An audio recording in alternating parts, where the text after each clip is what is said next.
Riprendiamo la linea e cominciamo un po' con una carrellata tra le varie aree d'Italia grazie ai tecnici della RW Venturoli che sono qui presenti, ovviamente come vedete tutti distanti e con le mascherine, perché questo, ricordiamocelo, è importante, cioè siamo finalmente in campo dopo tanto tempo, però ci sono regole giustamente da rispettare. E io comincio con Franco Piccioli, che è responsabile tecnico commerciale per RW Venturoli per l'area del centro e del sud Italia, quindi Marche, ma non solo. Cominciamo però dalle Marche, visto che qua ci troviamo. Gli ettari qui a Marche cereali quanti Allora, sono?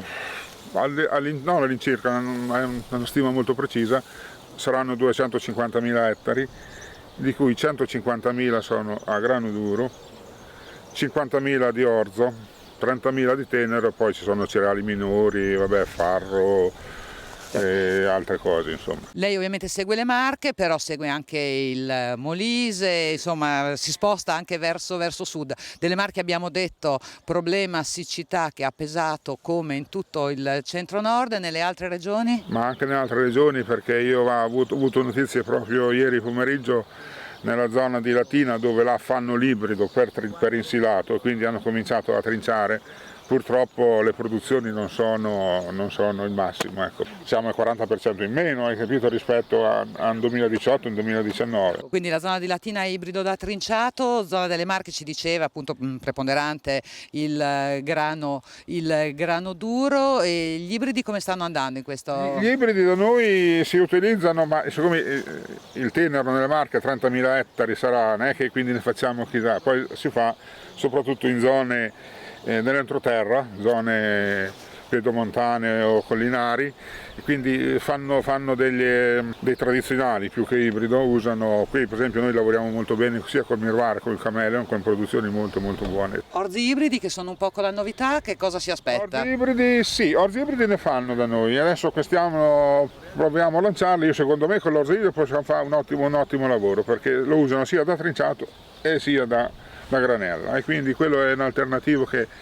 secondo me possiamo fare un ottimo lavoro, soprattutto nella Bassa Marche, nell'Ascolano e nel Ceratese, dove l'orzo è là, insomma. Ecco. Esatto, è terra sua. Terra sua, sì. Terra sua. Quei 50.000 ettari sono là. Sono concentrati là. Sì, Sì. Con Massimo Premi invece ci spostiamo al nord, agente commerciale dell'RW Venturoli per quel che riguarda le province, l'area, il territorio di Mantova e di Brescia, zona sappiamo dove fortissima è la zootecnia, il cuore lattiero d'Italia, e poi ci sono anche una grande concentrazione di quelli che sono biodigestori, impianti a biogas. Voi a che cosa siete interessati? Che cosa viene seminato soprattutto in quelle aree? Lavoro in due zone dove praticamente si semina parecchio ibrido di grano. Per quanto riguarda la zootecnia, quest'anno abbiamo provato un frumento tenero normale specifico solo per fienagione, Portus. Ecco, Portus, insomma qua non l'abbiamo, siamo nelle Marche, è una varietà che interessa. Non ce l'abbiamo in questo campo, molto bello. Esatto, comunque dato che le esigenze aziendali zootecniche più che altro sono rivolte ad ottenere, avere a disposizione dei prodotti particolarmente digeribili dal punto di vista del foraggio, ecco, questo ha dimostrato un'ottima qualità anche dal punto di vista qualitativo e digestivo del bovino da latte. Domanda di rito, come sto facendo un pochino a tutti in tutte le aree, l'andamento climatico, come è andata la campagna quest'anno? L'andamento climatico è stato negativo, le produzioni in generale saranno più scarse rispetto all'anno scorso. Sempre la Lombardia e l'Alta Emilia sono le aree di competenza invece di Stefano Saccò, e allora dalle sue parti le aree che le interessano, frumento duro, frumento tenero, orzo, gli agricoltori che cosa prediligono, che cosa seminano soprattutto? Diciamo che delle tre culture citate se ne utilizzano tutte e tre, perché comunque abbiamo anche un buon comparto di produzione di grano duro storicamente, ecco. Quindi appunto tutte e tre con buoni presupposti per quanto riguarda i raccolti di orzo, che storicamente non sono mai andati benissimo, ma qualche anno ci stanno stupendo. Quello che è sicuro è che soprattutto per quanto riguarda il grano tenero, che delle tre famiglie prima citate è quella con più estensione, i frutti migliori saranno dati dalle varietà di forza, che comunque sono storicamente più rustiche, e quindi il nostro Aiace potrebbe essere una buona sorpresa. Ho paura di fare la stessa domanda che ho fatto a tutti: pioggia, immagino che se non è piovuto nel resto della Lombardia e nel resto dell'Emilia Romagna non sia piovuto nemmeno da voi. No, siamo stati un po' baciati dalla fortuna, perché lo scorso weekend, quindi 10 giorni fa, poca acqua in 2 o 3 tranche è venuta, però sempre insufficiente rispetto a quella richiesta. Idealmente a casa, comunque in Emilia Romagna, ci porta invece Alberto Tosetto, che è responsabile commerciale per l'Emilia Romagna, appunto per RV Venturoli, e lì lo sappiamo per esperienza, il clima non è stato clemente, praticamente non c'è stato l'inverno, acqua ne è venuta pochissima, se non in alcuni momenti con grandinate, però insomma questo è un discorso che già abbiamo fatto tante volte nelle nostre puntate. Per i cereali sicuramente un'annata non semplice, me lo confermi? Assolutamente. È un anno difficile, sarà un anno difficile. Stiamo incrociando le dita, per i cereali a paglia la vedo dura. Si sta vedendo di tutto. Teniamo presente che alcuni agricoltori sono andati a seminare anche a gennaio. La capacità di accestimento, di sviluppo della pianta di un ibrido ovviamente è diversa rispetto ai tradizionali, convenzionali, ma nonostante questo chi è andato a seminare troppo tardi in campagna si sta ritrovando con una situazione completamente diversa rispetto a quello che aveva visto l'anno precedente. Mediamente sono più bassi, da quello che ho potuto vedere nel Ferrarese, soprattutto nel basso Ferrarese, nel Mezzano ho visto delle situazioni veramente quasi critiche. Nel Bolognese, zona San Giovanni, Persiceto, diciamo Bologna Est, abbiamo visto dei buoni grani di forza, il nostro Aiace sta performando molto bene, fortunatamente.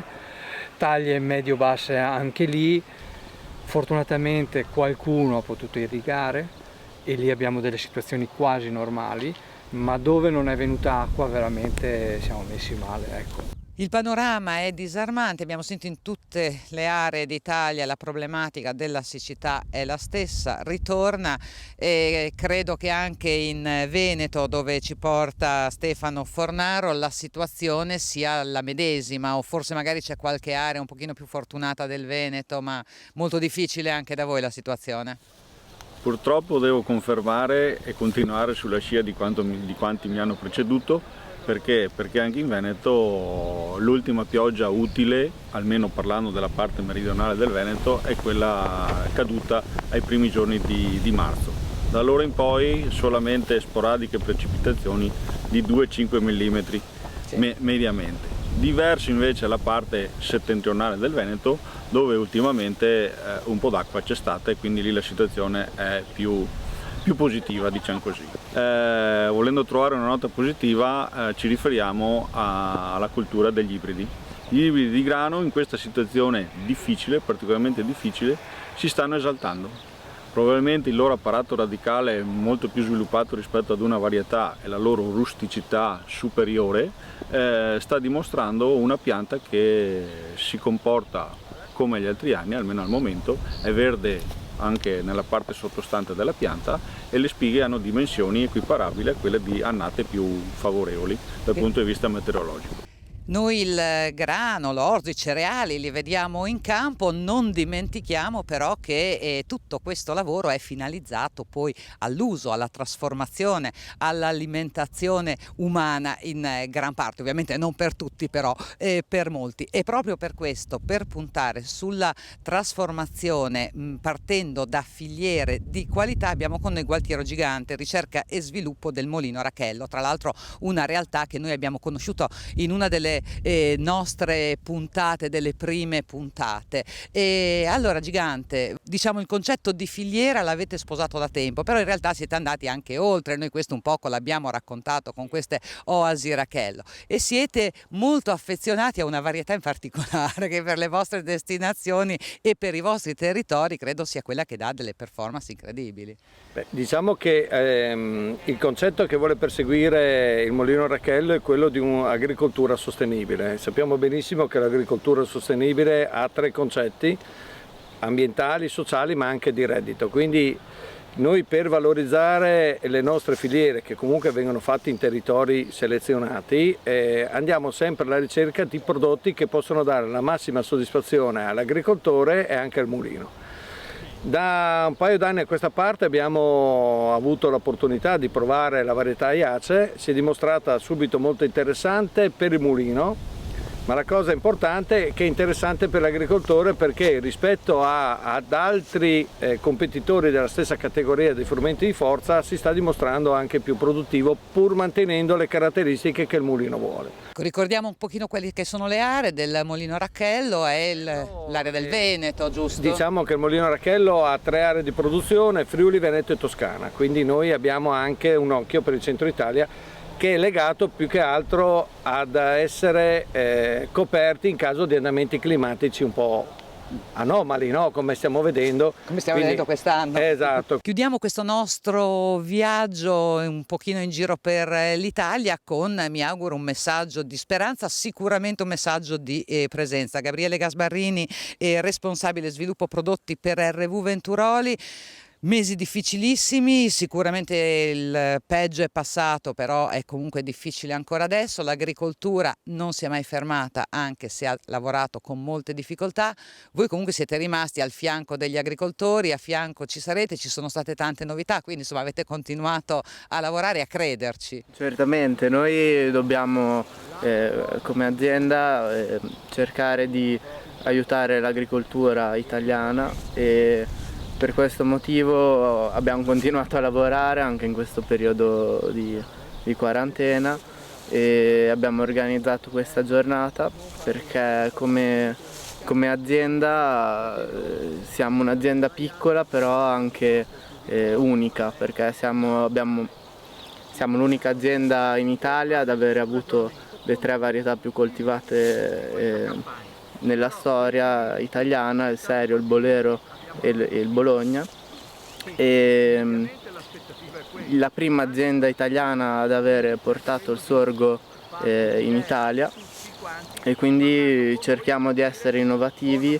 e cerchiamo nuovi materiali per, appunto, al servizio dell'agricoltura italiana. Si rimbocca le maniche e si continua a lavorare, poi è bello ritrovarsi in campo, come ho detto prima, tutti con la mascherina, se siamo senza mascherina siamo distanti, insomma siamo bravi, però è bello ritrovarci qua, insomma, con un ambiente come questo. Bene. Io ti ringrazio, grazie anche per aver organizzato questa giornata non semplice anche dal punto di vista logistico. Grazie a voi che ci avete seguito. Con i frutti della terra torna la settimana prossima in sovraimpressione. Come sempre vedete i nostri riferimenti, i nostri canali social, il sito internet, Facebook, YouTube, dove potete anche rivedere la nostra trasmissione. Grazie e a tra 7 giorni.